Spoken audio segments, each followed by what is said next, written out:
انسان کی کامیابی اور ناکامی کا ایک معیار ہے جو ہمارے سامنے آ رہا ہے، اور یہ ہر شخص جانتا ہے کہ ہم جو بھاگ دوڑ دنیا میں کر رہے ہیں، صبح سے شام تک کی مشقت، آپ لوگ اکثر اپنے گھر والوں کو چھوڑ کر آئے ہوئے ہیں یہاں، کتنی محنت ہے، کتنی مشقت ہے، کتنی مشکلات اٹھا رہے ہیں، لیکن یہ سب کچھ کیوں کر رہے ہیں؟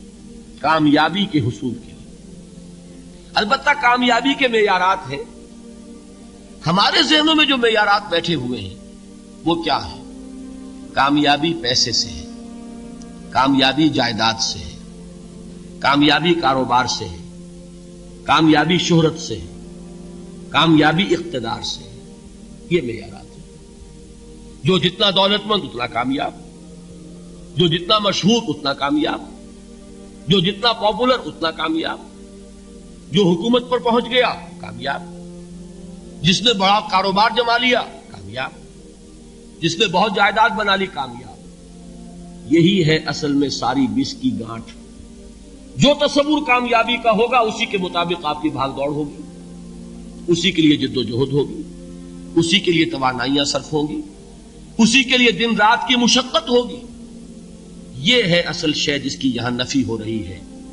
کامیابی دولت سے نہیں، کامیابی شہرت سے نہیں، کامیابی اقتدار اور طاقت اور حکومت سے نہیں، بلکہ کامیابی ہے ایمان سے، عمل صالح سے، تواصی بالحق سے، تواصی بالصبر سے۔ آپ غور کیجئے اس نقطہ نظر کا، اس ایٹیچیوڈ کا، یہ جو مینٹل ایٹیچیوڈ ہے، اس کا بدل جانا ہی انسانی شخصیت کے اندر انقلاب برپا کرے۔ اب آپ کا نتیجہ کیا نکلا؟ اگر تو دولت سے کامیابی ہوتی تو قارون بہت کامیاب تھا، اگر حکومت سے کامیابی ہوتی تو فرعون اور نمرود بہت کامیاب تھے۔ کامیابی ان سے نہیں ہے۔ کامیابی انسان دولت میں قارون کی دولت تک پہنچ جائے اور دنیا میں دبدبہ اور اقتدار اور سلطنت اور حکومت کے اعتبار سے وہ نمرود اور فرعون کا مقام حاصل کر لے، وہ ناکام ہے، خائب ہے، خاسر ہے، برباد ہے۔ اور ابو ذر غفاری کامیاب ہے، چاہے ان کے پاس کچھ نہیں تھا، جھونپڑی تک نہیں تھی، کوئی گھر نہیں تھا۔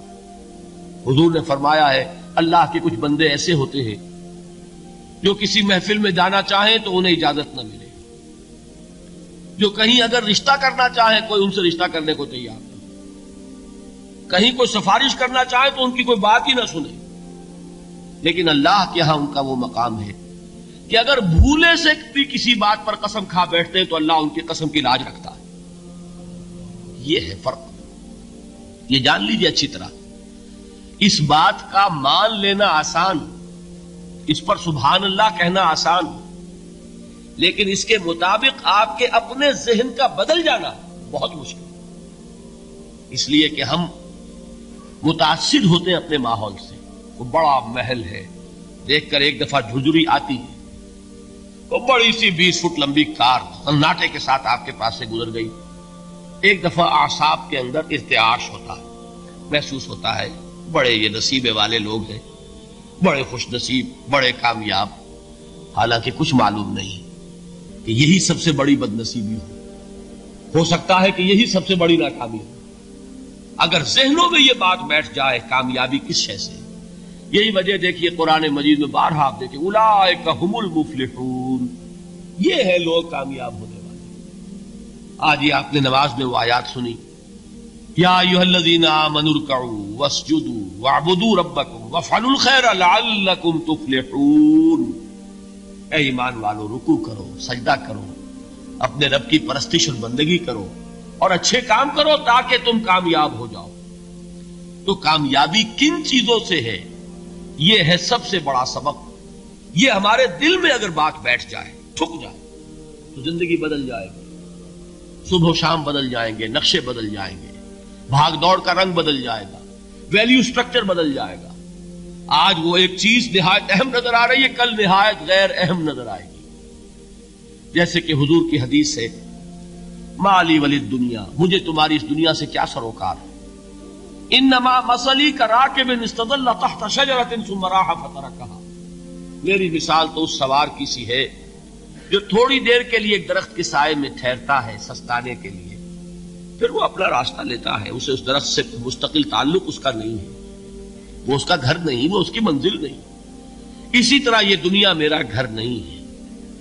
اب دیکھیے ہم کہتے ہیں انا للہ و انا الیہ راجعون، ہم تو مسافر ہیں، ہم اللہ کے پاس سے آئے، اللہ کی طرف ہمیں لوٹ جانا ہے۔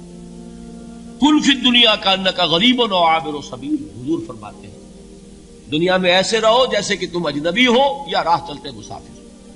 لیکن یہ طرز عمل کب ہوگا؟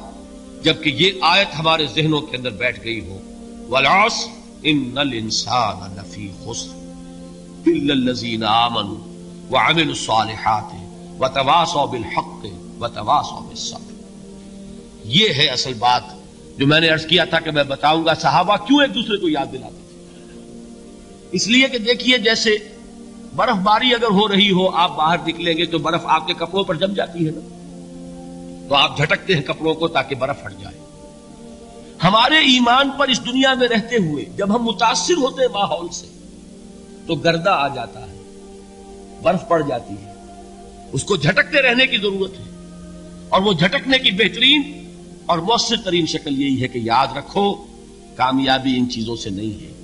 چمک دمک جو ہے دنیا کی، یہ ساری چمک دمک جو تمہیں رجھا رہی ہے، جو تمہیں اپنے اندر گم کیے ہوئے ہیں، یہ لفظ گم پر اقبال کا وہ شعر یاد آ گیا کہ کافر کی یہ پہچان کے آفاق میں گم ہے، اور مومن کی یہ پہچان کے گم اس میں ہے آفاق۔ تم گم نہ ہو کر رہ جاؤ، اس میں مبہوت نہ ہو کر رہ جاؤ، مرعوب نہ ہو کر رہ جاؤ، دنیا ہی کی محبت تمہارے اوپر ڈیرے نہ ڈال دے، تمہارے دلوں کے اوپر مسلط نہ ہو جائے۔ لہذا تازہ کرتے رہا کرو، والعصر ان الانسان لفی خسر الا الذین آمنوا وعملوا الصالحات وتواصوا بالحق وتواصوا بالصبر۔ پھر یاد کر لو، پھر تازہ کر لو اپنے اس یقین کو کہ کامیابی دولت سے نہیں، کامیابی ثروت سے نہیں، کامیابی اقتدار سے نہیں، کامیابی شہرت سے نہیں، کامیابی جائیداد سے نہیں، کامیابی ہے ایمان سے، کامیابی ہے عمل صالح سے، کامیابی ہے تواصی بالحق سے، کامیابی ہے تواصی بالصبر سے۔